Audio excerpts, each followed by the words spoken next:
Bé, molt bon dia, Toni Comín. Estem en aquest espai virtual, aquesta trobada a distància, com malauradament hem anat fent aquests últims anys per la teva situació a l'exili.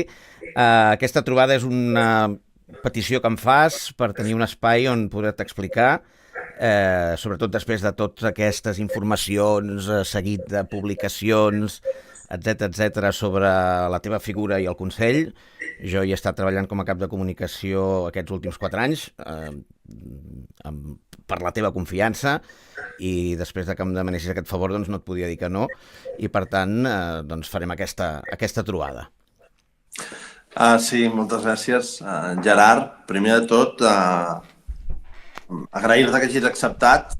De fet, hem tingut una llarga col·laboració laboral durant aquests anys que ha sigut molt bonica, molt satisfactori. Per tant, per això vaig pensar en tu. I, efectivament, jo he seguit la recomanació, de fet, de bastants membres del Consell, gent de les bases del Consell, que m'han dit, Toni, t'has d'explicar, perquè és evident que s'han publicat moltes informacions confuses, en algun cas directament falses, i crec que alguna de les coses que s'han publicat estarien dintre del que és el concepte de les fake news, no? I ha sigut bastant desagradable aquesta podríem dir una campanya amb certa voluntat difamatòria. Quan jo he donat aquestes explicacions a aquestes persones del Consell, amb tot el detall que m'han demanat, m'han recomanat molt que les fes de manera general, que fossin accessibles per tothom. M'han dit, has de poder explicar la veritat, has de poder donar tots els detalls que convinguin perquè la gent sigui conscient que totes aquestes acusacions que se't fan doncs, no tenen cap fonament. No? I per això vaig pensar que la manera més oportuna de fer-ho era això, a través d'una conversa i aquí avui la faig amb tu. Doncs, escolta, comencem pel principi. No sé, d'on surt tot plegat? Quin és l'inici de tot això, l'espurna que fa créixer aquesta història? Sí, mira, ho he explicat moltes vegades, però no em fa res tornar-ho a explicar. Tot això comença amb un mail que jo rebo l'abril de l'any 22 per part de l'anterior gerent del Consell, en què m'acusa, per dir-ho així, d'intentar colar com si fossin despeses personals, el que en veritat són les despeses d'un viatge de feina del Consell. Estem parlant d'uns 4.000 i pico euros. No? Jo ho he explicat molts cops, en aquella època vivia amb la meva filla petita a Lovaina, no la podia deixar sola, i a partir del moment que vam tenir immunitat, jo vaig aprofitar les setmanes en què ella tenia vacances escolars i anava a Barcelona, anava sempre que tenia vacances escolars a Barcelona, jo aprofitava per desplaçar-me a la Catalunya Nord, en allà acumular totes les reunions presencials que es poguessin fer. No? És evident que hem estat treballant online durant tots aquests anys del Consell, sempre que hem pogut, però és veritat també que hi ha reunions que si es poden fer presencials són millors, la gent es desplaçava a Brussel·les, des del Consell assumim els costos d'aquest desplaçament, era molt més justament eficient i molt més econòmic pel Consell que jo que feia de vicepresident executiu del Consell i per tant era qui tenia una càrrega de feina més gran, doncs fos jo qui es desplacés a la Catalunya Nord per fer aquestes reunions presencials. No? Què passa? Tots els que estem al Consell ho fem de manera desinteressada, gratuïta, per compromís polític. És a dir, els membres del govern han dedicat molt de temps, diguem, a canvi de res, per dir-ho així. No? I jo, que sóc el que, per la meva posició de coordinador general, de vicepresident executiu, amb el que he dedicat més temps, de fet tot el meu temps, a part del meu temps al Parlament Europeu, la resta del meu temps l'he estat dedicant al Consell. No? Què vam decidir des del principi? Que el que se'n diu les despeses de representació, doncs això ho assumiria el Consell. És a dir, quan el govern es desplaçava a fer alguna reunió presencial 2 o 3 cops l'any a Bèlgica, doncs des del Consell es pagaven l'allotjament i el desplaçament. No? Quan jo baixava a la Catalunya Nord, al principi de tot ho assumia jo mateix, però va haver un moment que des de l'equip tècnic, de fet, amb el vistiplau de l'anterior gerent, doncs es va decidir que a mi també se m'havia d'aplicar el mateix criteri. I per tant, que aquestes despeses de representació per viatges, insisteixo, que tenien com a finalitat fonamental poder fer reunions de treball, doncs que aquestes despeses serien assumides des del Consell. simplement això. Després de representació, que a mi se m'apliqués el mateix criteri com a vicepresident quan em desplaçava a la Catalunya Nord que en els altres membres del govern quan es desplaçaven a Brussel·les. Bé, doncs això que expliques és bastant clar, no hauria d'haver-hi gran cosa més a dir, no? Unes despeses on el qual treballes pel Consell, però hi ha un email que sembla ser que diu que no és així, això no és així. I aquest email a més s'envia a diferents persones.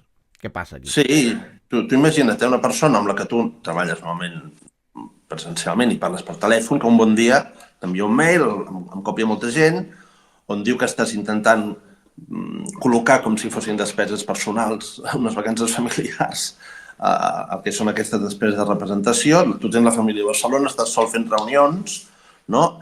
I t'acusa, no sé com dir-ho, poc menys que de corrupte, no? Clar, són despeses exactament idèntiques a les mateixes que jo havia estat fent amb les mateixes dates o dates pràcticament molt similars, el mateix destí, el mateix allotjament, tot exacte amb els anys anteriors, en què ell no havia posat mai cap objecció. No? Què vol dir? Que llavors els anys anteriors havia sigut còmplice d'una pràctica irregular, perquè si els anys anteriors exactament la mateixa despesa havia estat tramitada sense cap problema, què passa aquest any? Bueno, ja t'ho explico què passa aquest any.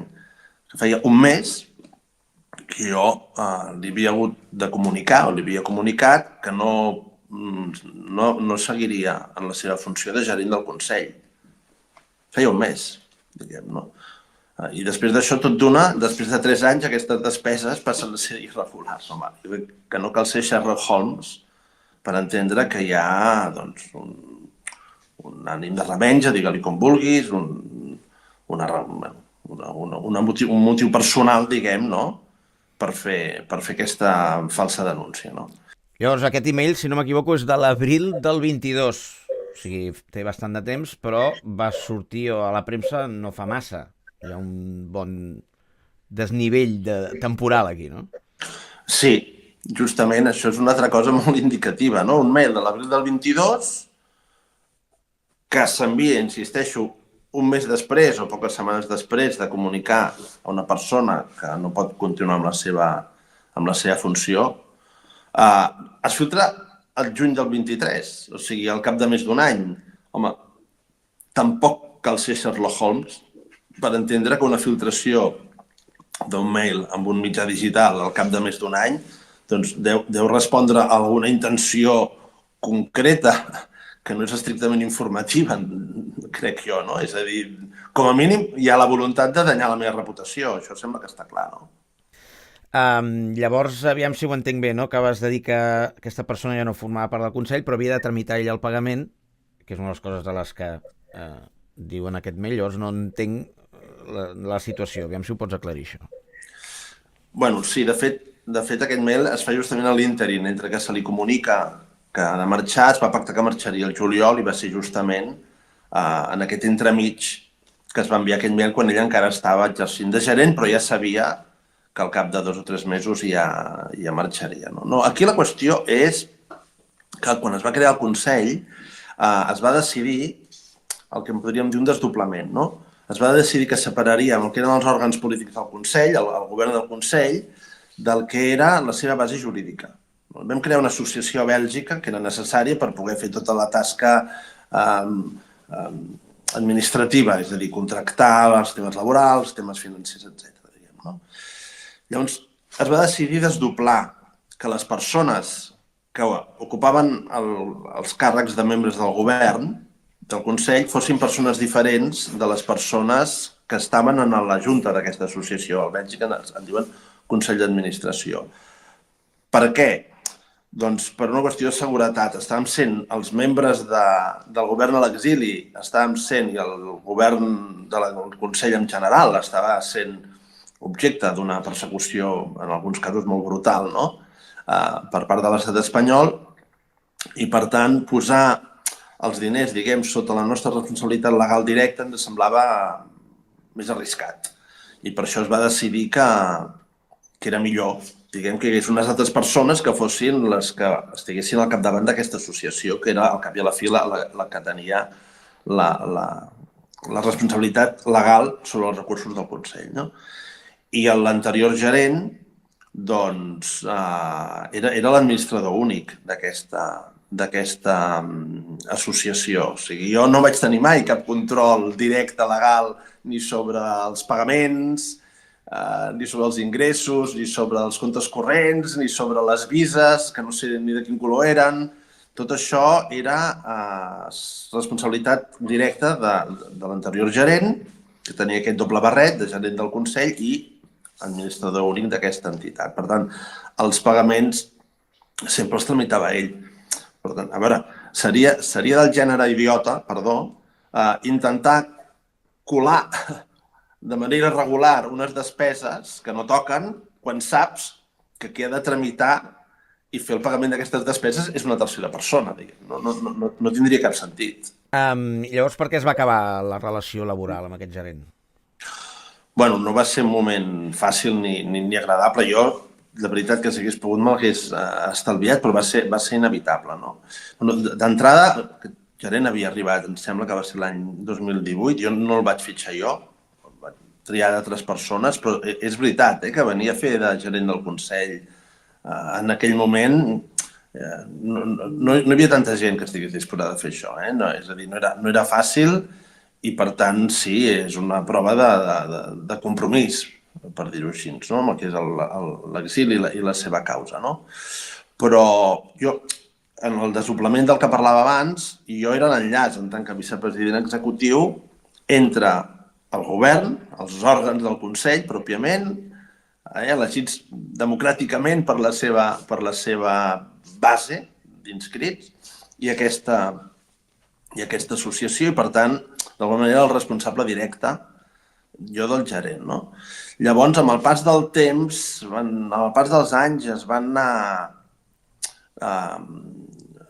degradant bastant la relació d'ell amb la majoria de l'equip tècnic. 2 persones van marxar, 2 més em van comunicar que volien marxar, i en tots els casos per la mala relació amb ell. Es va anar complicant la relació amb alguns proveïdors, amb els proveïdors més importants. De fet, es va generar una situació de conflicte molt gran. Hi havia malestar entre una part dels òrgans del Consell. De fet, el que és el think tank del Consell, que no va arribar a néixer, ell aquí va ser un dels obstacles, diguem, no?